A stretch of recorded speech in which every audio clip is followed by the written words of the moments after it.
The shadow goes by many familiar names. The disowned self, the lower self, the dark twin, the double. Dostoevsky's characters show the double quite frequently. Repressed self, alter ego, such as Dr. Jekyll and Mr. Hyde, Catwoman and the Hulk, and even the id. When we come face to face with our darker side, we use metaphors to describe these shadow encounters. Meeting our demons, wrestling with the devil, descent into the underworld, dark night of the soul, and midlife crisis. In a book titled Meeting the Shadow, The Hidden Power of the Dark Side of Human Nature, authors describe that the shadow concept stems from discoveries made by Freud and Carl Jung. Jung acknowledged Freud's breakthrough work as the most detailed and profound analysis of the split between the light and the dark sides of the human psyche. Jung used the term shadow side of the psyche to characterize not recognized desires and repressed portions of the personality. We all have a shadow. The shadow is, by definition, unconscious. It is not always possible to know whether or not we are under sway of some compelling part of our shadow's contents. If we become fully immersed in the shadow, it takes over us. It runs us. And so sometimes we're blind to the fact that it is running us and has taken over us.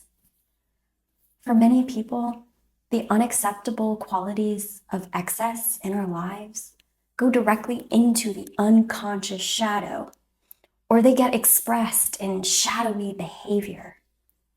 In many of our lives, these extremes take the form of symptoms, such as intensely negative feelings and actions, neurotic suffering, psychosomatic illnesses, depression, and substance abuse. In our society, we see the growth of shadow excesses everywhere. Here are some shadow excess examples that are listed by 𝐬𝐮𝐫𝐸 and Abrams in the chapter, Introduction, the Shadow Side of Everyday Life. First is an uncontrollable power drive for knowledge and domination of nature, expressed in the amorality of the sciences and the unregulated marriage of business and technology. The authors also list in a self-righteousness compulsion to help and cure others, expressed in the distorted, codependent role of those in the helping professions and the greed of doctors and pharmaceutical companies. Another example is in a fast-paced, dehumanized workplace and the hubris of success, and a desire to control our innately uncontrollable intimate lives, expressed in widespread narcissism. Through admitting to the shadow in our daily lives and creatively connecting with the shadow, we will refrain from adding our personal darkness to the density of the collective shadow, which is the overall shadow of society. And then we can prevent us from being overtaken by our shadow.